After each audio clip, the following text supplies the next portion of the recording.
Welcome. All right. Hey, thank you Thank for you. joining me. Yeah, thank you for being here, Becca, with me. My name is Cassidy, and I'm with CNF Wellness, and I am here with technical frustrations and difficulties and weather challenges. We were planning on doing this together, but I'm here with Becca, Holistic Health Becca, and I would like you to introduce yourself. Tell me a little bit about you. Awesome. Well, thank you for having me. I always love talking really anything nutrition or natural health. I will start off by apologizing that my screen is a little fuzzy. I'm not sure if I did clean my camera, but for whatever reason, I'm not getting a clear picture. So I apologize for that. But first, I wanted to just kind of share what led me to natural health and why I'm so passionate about it and why I'm so passionate about what you do and what you bring to your community. If for me, it actually started when I was about 9 years old. My mom, unfortunately, got very sick, and I watched her over the course of about 2 years go from doctor to specialist, and she really just got sicker and sicker. And it was very confusing to me, as it's some very formative years as a child, right? 9 to 11. Just very confusing to me that, she would be going to all of these doctors um, and not really getting answers and just getting sicker. So I grew up with maybe a different mindset about doctors and modern medicine than maybe most people did, because I had witnessed firsthand that they didn't have all the answers and that they didn't necessarily have clear-cut explanations or plans. So I'll kind of fast forward. After those 2 years, my mom was diagnosed and they put her, on a prescription drug plan. And after that point, she actually took herself off of the meds. So as a child who just watched my mom go through all of this, it was very confusing of like, Mom, why would we go through all of this? We finally have an answer for what's going on with you, and you would just take yourself off of the prescriptions that they recommended to you? Like, that doesn't make sense. Something that's supposed to make you healthy, or that's what they said is going to help you? Yeah, and we went through all of this to get answers, and we finally have an answer and a plan. So why would you not do the plan, right? And I remember it like it was yesterday, because she looked me dead in the eyes and said, sweetie, the drugs made me sicker than the disease did. And I thought, well, that's interesting, right? I'm like 11, 12 around this time. And so I'm concerned, but I also see my mom kind of getting better, right? And so I talked to her and she said, I took myself off because they made me sicker. And we didn't know anything about natural health. Like, this world didn't really exist to us.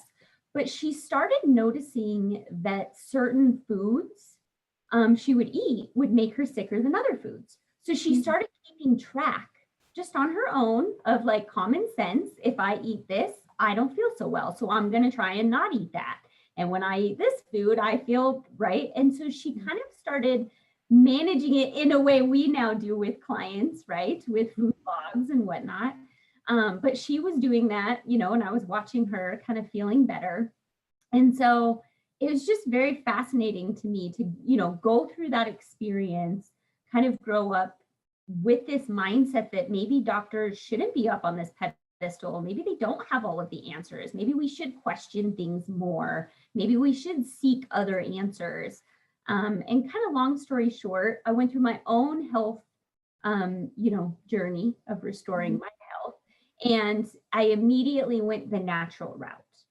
Because I didn't want to be on a prescription med that I had to be on for my entire life. I saw that as a pattern for people. Like, you get on this, then you got to be on it forever. And then you got to take this to deal with these side effects. And it's like this domino effect. So I, kind of now knowing about this industry, went this route, got myself feeling better, realized that ill health is maybe a lot more simple than we make it out to be. So that's kind of like how I ended up here and why I'm just really passionate. I think your community is really, really blessed to have you there. We were so excited when you went through the Practice Blueprint program to really get set up doing nutritional kinesiology out there, because I think it is really, really important that everybody is on a personal program. Yeah, because we're all different. We all have different challenges, different things that we have tried and have failed and need help fixing all of the failures that we've created in ourselves.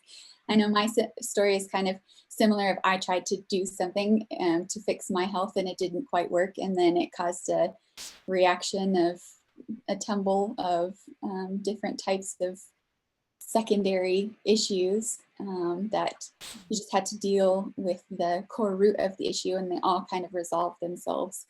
And I think a lot of people in the health and wellness arena who are helping people very much have gone through something and themselves, and really want to help people go through and heal themselves naturally, because it is a lot more simple than we make it out to be.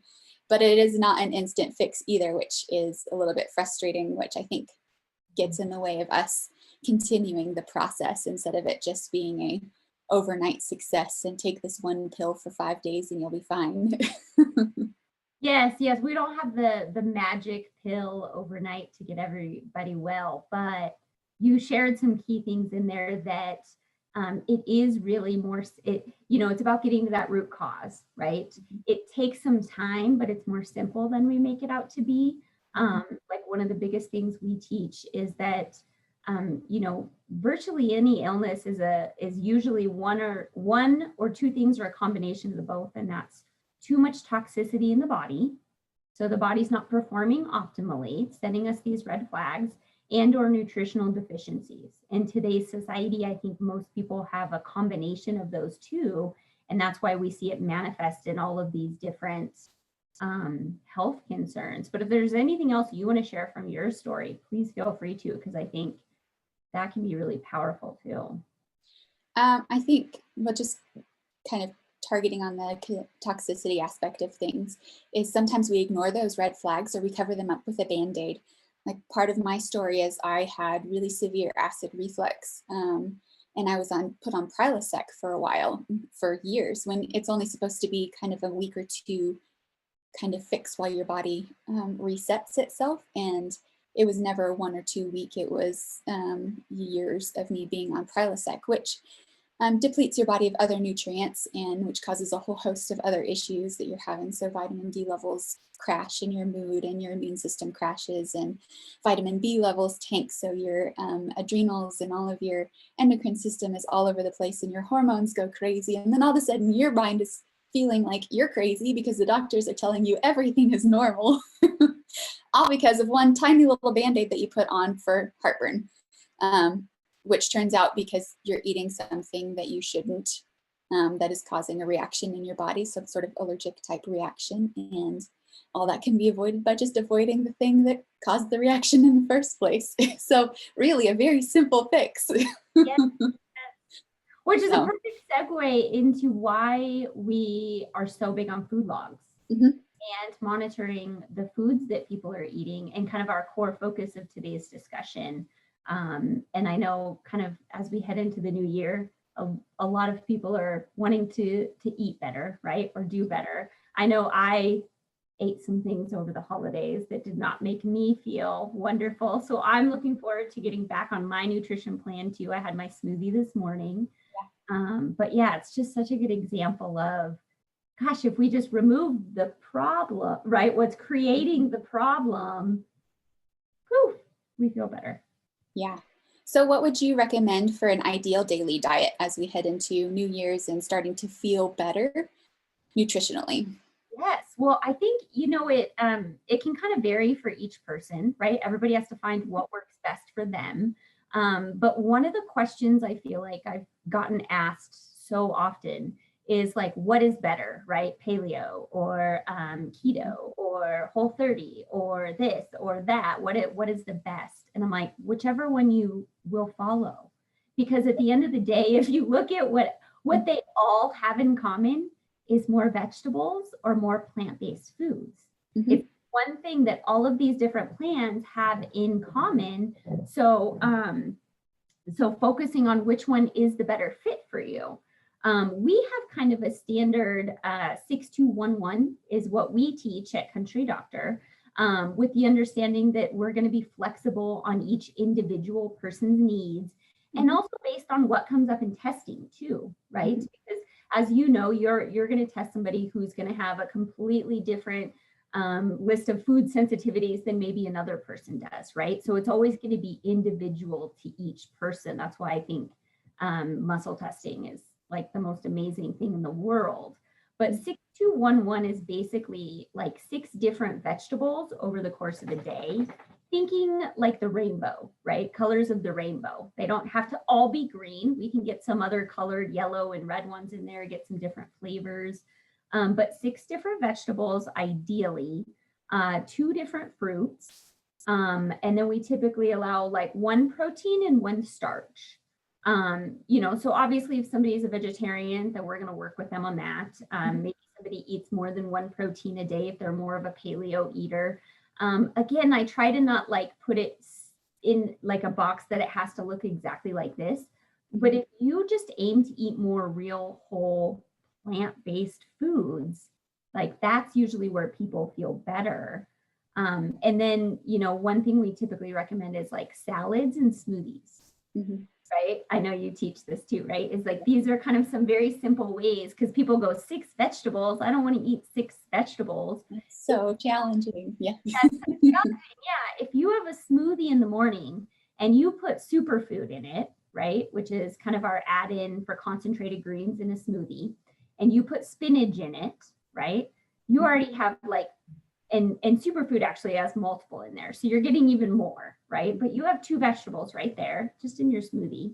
You can get your fruits in your smoothie really easily. And then if you have a salad at lunch, you're just aiming to have, right, let's say 4 different vegetables in that set. And like, it's amazing how much more you can get to that goal just by adding in those 2 things in your daily diet. So those are kind of 2 big ones that I always like to encourage people to do: a smoothie and a big salad. So when you're talking like salads, does it have to be giant salad with 17 carrots and 5 radishes and no, I like celery? Yeah, I like big salads, but start where you're comfortable and then maybe increase it if you want to, because the more vegetables you eat, the more your body will crave them. But it doesn't have to be this like 2-pound salad, right? It could just be, it could be a moderate salad, but get a bunch of variety in there and play with it so that you're making it in different ways that make it fun for you, right? So like, it doesn't always have to be like, people are like, well, I get sick of salad. Well, then find other ways to make it. There's a million different ways to make salad, like I like to add in cilantro. It's one of my favorites. It completely changes the taste of a salad when you work in one different thing that you're not used to. So I would encourage people to just play with it. What kind of foods do you typically avoid, or you suggest people avoiding? So I'm going to list out, we have kind of like a top 6 to avoid. But with that being said, I always like to say, the more boxed, bagged, processed, I refer to it as fake food with my kids, right? The more you can get away from these processed foods that man has tampered with, and the more you can do the plant-based foods, the better you're going to feel. So that's kind of just like a general to simplify it. If you can avoid just those boxed, processed, bagged, canned foods, you're going to feel better just by getting more plant-based in there. But we have kind of 6 that we typically recommend people really focus on avoiding. The first one is white sugar, which is in a lot of the processed foods. Right? Everything, yeah. It's hidden. If you turn around those products and read those ingredients labels, oh my gosh, you'll be so amazed how much sugar. Ketchup, yeah, they put it in everything. So white sugar. I do still make, I always encourage people, like if you like sweets, find other ways to make sweets. Like I made a lot of holiday treats over the last 2 weeks. And I think I used one thing that had white sugar in it. out of everything. I mean, I use coconut sugar and honey. Those So, are my favorite substitutes as well. yeah, and there's so many other, there's monk fruit, there's stevia, there's so many ways you can still make it sweet and delicious without having the white sugar. So white sugar is always kind of the first one, and sugar leads to inflammation. I know you know this, right? But for anybody that isn't familiar, it leads to inflammation. It suppresses your immune system. So if anybody's concerned, right, about keeping their immune system healthy right now, the best thing you could do is avoid some of these foods that we're going to talk about. White sugar being at the top of the list. Yeah, I think I just read a statistic recently that white processed sugar reduces your immune system by 70% for up to 4 hours after you eat some sort of processed sugar, whether it's in just like the tiniest amount or not. It's really depletes your immune system in that much. So your body's super vulnerable after you eat it. Yes. And we must remember that if we do get sick, because we all catch bugs from now and then, is that we maybe want to eat comfort food because we don't feel good. And the comfort food actually makes it harder for us to get over whatever bug we're dealing with. So it actually makes us sicker longer. So that's a really good point too, is knocks your immune system out. The second food is white flour. Which is also going to, right? It's going to drive inflammation. It slows down the bowels. It's, you don't have to be diagnosed with celiac to have a sensitivity to gluten. We see this all the time in the office, right? Is that, so products with white flour and wheat, when you see like whole grain wheat, doesn't necessarily mean that it doesn't necessarily mean it's better. Sprouted grains are better, right? But sometimes we see like the white bread and the wheat bread. So we grab the wheat bread because we think it's better, but it's just not bleached. Unfortunately. So if we're just going to speak honestly for people, the more you could avoid anything with that, just regular flour is ideal. Dairy would be the next one. If you're getting it straight from the cow and your local rancher and you're getting raw milk from them, or you have the cow in your backyard and you know how that cow's living and that cow's eating good food, that's completely different. But processed dairy, especially milk, ice cream, these items are really not ideal for optimum health, really. They create so much mucus and inflammation in your body. Your body just wants to get it out as quickly and efficiently as possible because it's just not really nutrients anymore for us. Yeah. And we all love ice cream, right? I mean, I don't know very many people that don't love ice cream. So we're not saying, that you can never have these things for the rest of your life, but on a daily basis, should your kids be drinking milk? No. Should they be eating ice cream on a regular basis? No, it's just really, it's not ideal. And like you said, the mucus inflammation. So if you're having, chronic sinus issues, that's one of the first places to take a look is what are you eating, and is dairy part of that? I'm glad you brought up that should kids be drinking milk every day? No, because that's what we grew up drinking. We actually grew up drinking raw milk and was perfectly fine, perfectly great. And then they came out with a campaign of processed milk is better because we've added vitamin D.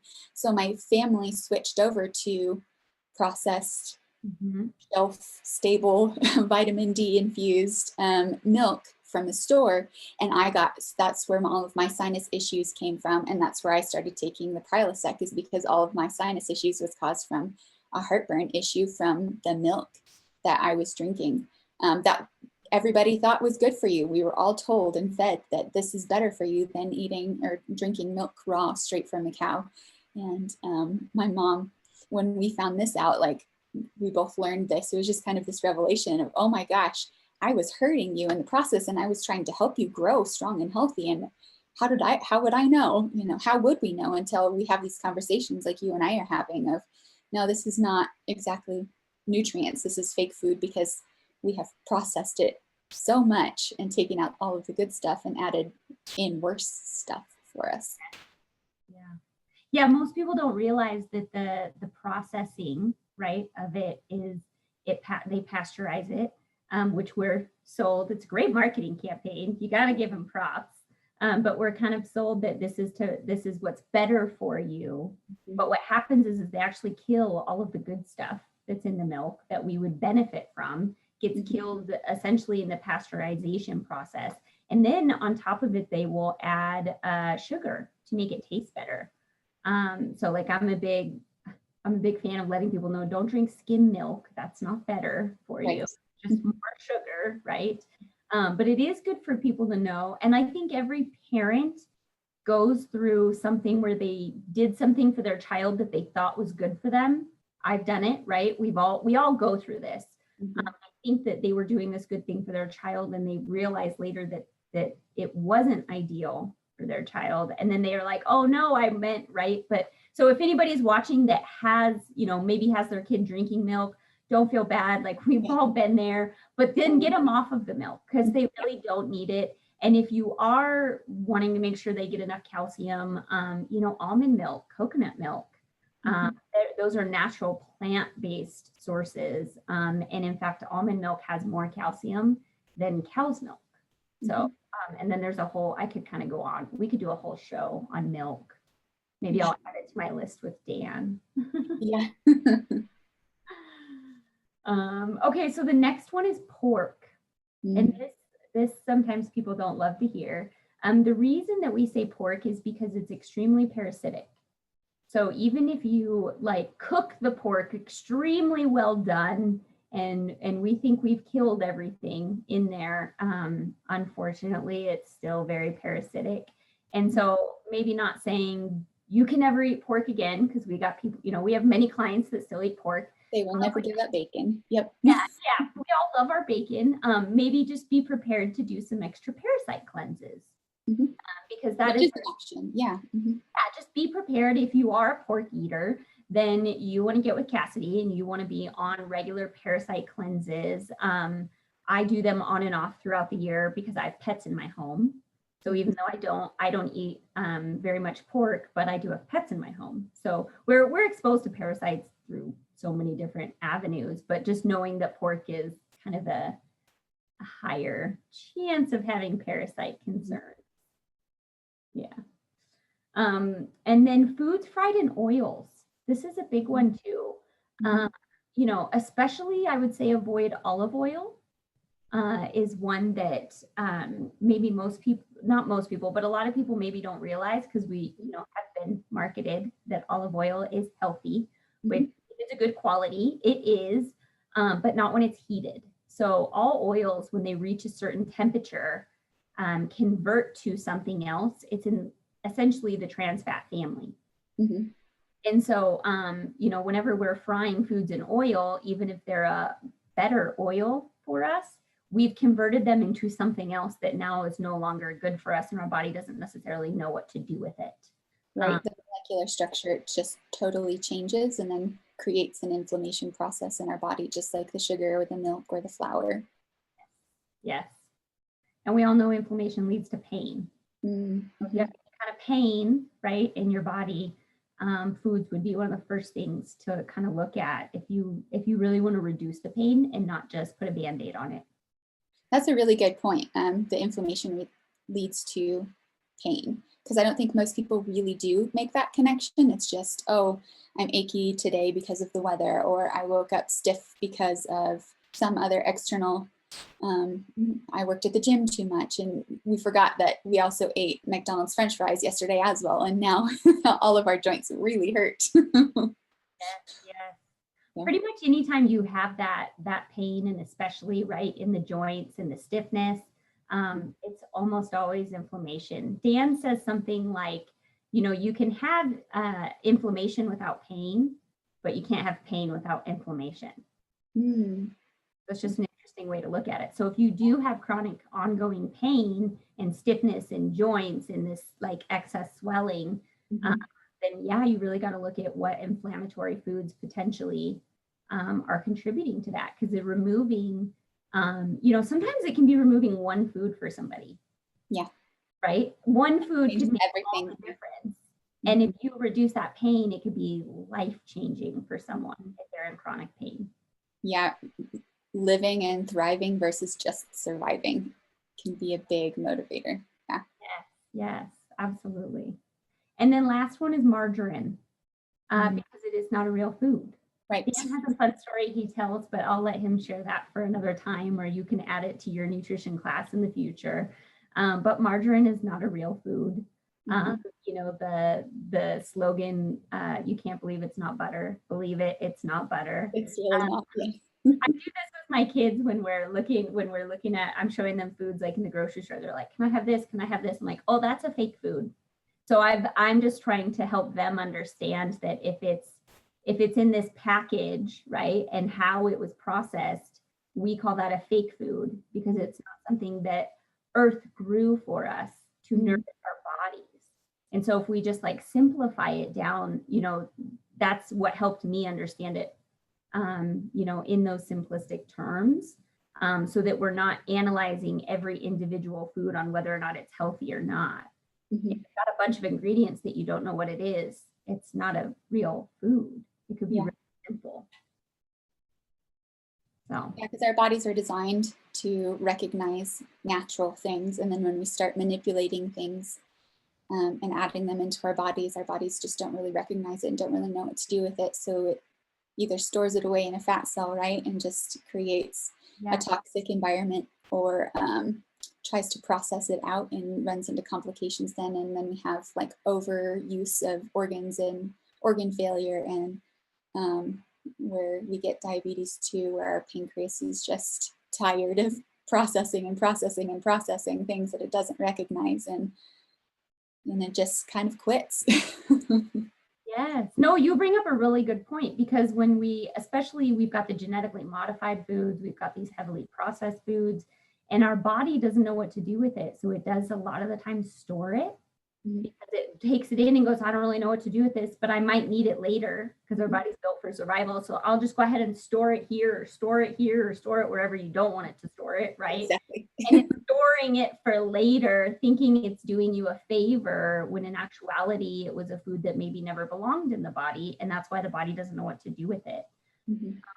So I'll finish off with, you know, the body has three choices. This kind of sums up what we just talked about, but the body has three choices on what it does with food. And this is why it's really important that we choose more and more plant-based foods. It can either use it as a nutrient in the body. It can discard it as waste, right? And just it becomes something that the body gets rid of.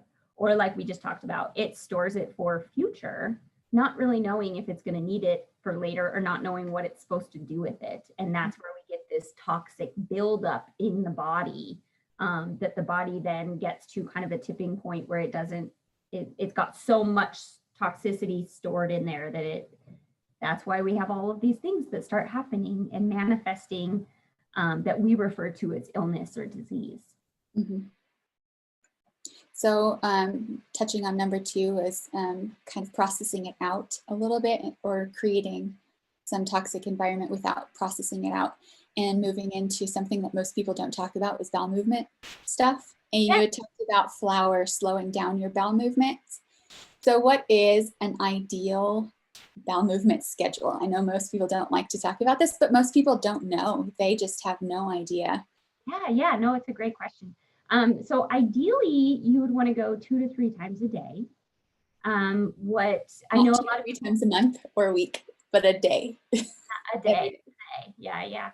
And if you're not, that's okay. Just go see Cassidy and let's get through. Because you will feel so much better when you start eliminating that buildup. But what most people don't realize is that most diseases start in the bowels. Because that is kind of our biggest elimination for toxic waste in the body. So when that gets backed up, and I wish I had the quote memorized, but Dan has a quote in his book, The Country Doctor, Your Ultimate Guide to the Healing System. He has a quote in there about white flour. And he said, you know, you remember when we were kids and we'd take white flour and you'd mix it with water and it would make this like paste, right? And they literally used to use that to put wallpaper up years and years ago, because it's so sticky, right? And it will just dry and cake that right on there. And right, so we've all played with that, like paste. Well, that's what it does in our bowels. It literally creates this like caking in there, and it starts building up. It prevents your body from absorbing those nutrients, and it slows down your bowels. Well, then now you're not eliminating properly. You're not absorbing nutrients, and you're not eliminating properly. This is literally how disease starts in the body, because now we have this sort of toxic buildup. Well, if the bowels aren't eliminating, now the liver becomes more congested. Now we have, right? Now we have a whole new slew of issues, allergies, hormones. So backing up further and further. It just keeps backing up further and further. Mm-hmm. My grandma, we would, as kids, my cousins and my brother and I, she would always make homemade bread. And we would go and steal little bits of the raw dough. And she would always yell at us, don't eat that. It's going to make your gut stick together. Turns out she was right. So true. And this reminds me, Tammy has a really good explanation. She's one of the clinicians, right? In Country Doctor. She has a really good explanation about, when you're making a loaf of bread, right? And you set it out because the yeast rises and expands. Mm-hmm. Well, guess what that yeast does in your gut? Oh, yeah, the same thing. So no wonder we all feel bloated if we go eat, right? A bunch of rolls or because it's expanding. It's literally expanding and then sticking and kind of, yeah. I'm sorry, it's kind of a gross analogy, but it's good for us to understand. Because otherwise, if we don't know what we don't know, we just keep eating it and going, I don't know why my stomach hurts. Or I just don't know why I feel so bloated. Yeah, exactly. So how can we transition from eating like this into eating healthy? What kind of tips or tricks do you have for us? I would say one step at a time. Yeah. Like don't aim to go January 1st or January 4th because you want to start on a Monday, whatever it is, right? I know how the human mind works because I've done it. Yeah. Don't set yourself up to do this huge 180 overnight because we're in a new year. You would be better off to aim to change one habit at a time.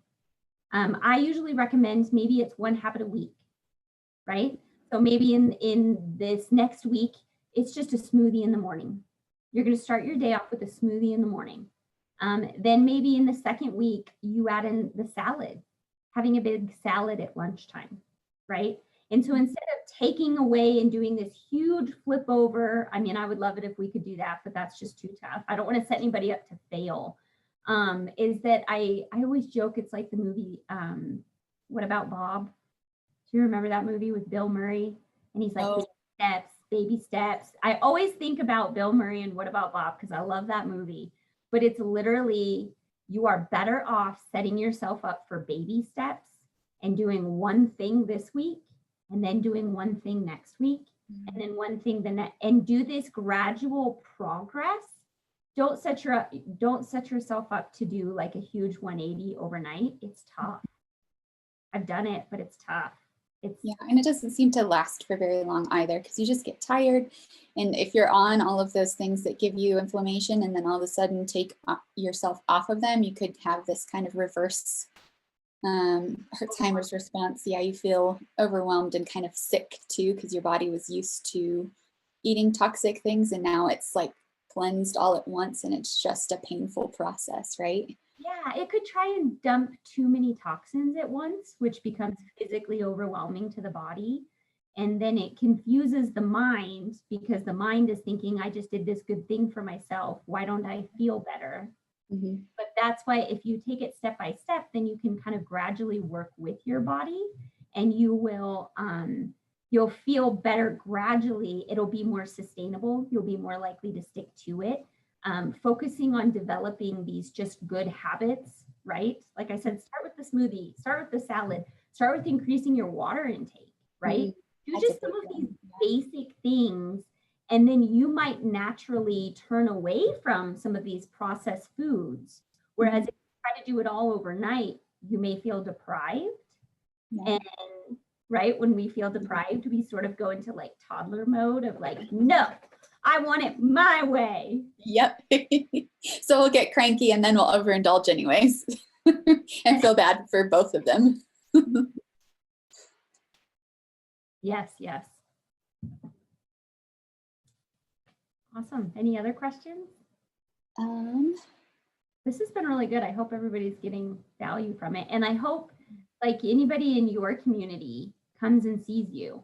Mm-hmm. If you do have any issues or need some help with food logs and getting your diet back on track or something, I'm definitely here. You can schedule an appointment with me. I do classes on the third Tuesday of every month in person. I'm going to start doing more classes online as well, so stay tuned for that. And I'll definitely be able to help you take those baby steps into a more sustainable, healthy diet in your nutrition aspect of things. And then if you have any other chronic illness or issue or allergy, pain, anything like that, we can work through that too. I definitely can help you heal and help your body working in the right way that it's supposed to, the way that it was designed to. And you offer like a complimentary evaluation. I think that's important to share as well. So if you're like, I don't know about this, but I'm curious, go down and get an evaluation. And it's like any age, right? My kids are on programs. I think a lot of people don't realize that. I get my kids checked. They do their own programs. My 8-year-old now prepares his own little, I don't even really have to do anything anymore. I just put it in front of him and say, this is what you're on right now, right? And it's usually with the kids, it's very minimal, right? But they can benefit too. And so go check out Cassidy, because you're like so blessed to have her in your community. I mean, I think everybody needs to just come check it out. Thank you. We definitely need it in this area because there's nothing else like it available in this kind of panhandle area. And so that's why we do complimentary sessions, is because we don't know exactly what it is that we're getting into when we go to see Cassidy, because it's totally different than anything that we've ever experienced or have been groomed or educated in. So that's why to come and get to know me a little bit more, and I can get to know you and your needs a little bit more, and for you to see what muscle testing really is, because it does seem very strange and not scientific at all. But I promise you, it's scientific, and there's real science behind it, and it's really designed for you specifically instead of just kind of a general masses thing. And it does get results. It's really quite effective. It's really brilliant. It's amazing, yes. And it gives them a chance to make sure you're a good fit for them, and it gives you a chance to make sure they're a good fit for you, right? Because you're going to take on what you feel confident dealing with. So that's important too. It's just a really good way for them to come try it out and make sure it's a good fit. So because like we said, it's a long-term process. I'm here for the long haul for you, not just here's a pill for 5 days, you should be better, and then let you go away. No, this is a long-term relationship. We'll be together for a while because it takes a while for us to get to where we're at. So it's not going to take just a few days to reset the process totally. Yes, I will just add that if there was a magic pill to just make you better, then we would not be in the health crisis that our entire society is in right now. As one of the most developed countries in the world, we have some of the highest disease rates. So if these pills, if it was just about taking a pill, we would be seeing people's health getting better, not worse. Yeah. And if there was a magic pill, we as health practitioners would love to offer it, because we would love to take it too, but also to be able to help, because we just have a heart for people. Yes, that's a good point too. Yes. So awesome. Well, thank you for having me on. Yeah, thank you for being here and taking time out of your day to spend with me and Nebraska Panhandle Facebook community. And the weather changed our plans, but it still worked out. So I'm glad that we were able to meet via Zoom. Yeah, we'll have to do it again, and maybe next time the weather won't get in the way and we can do it together. Yeah, that sounds great. Thank you, Becca. Thank you, Cassidy. Right.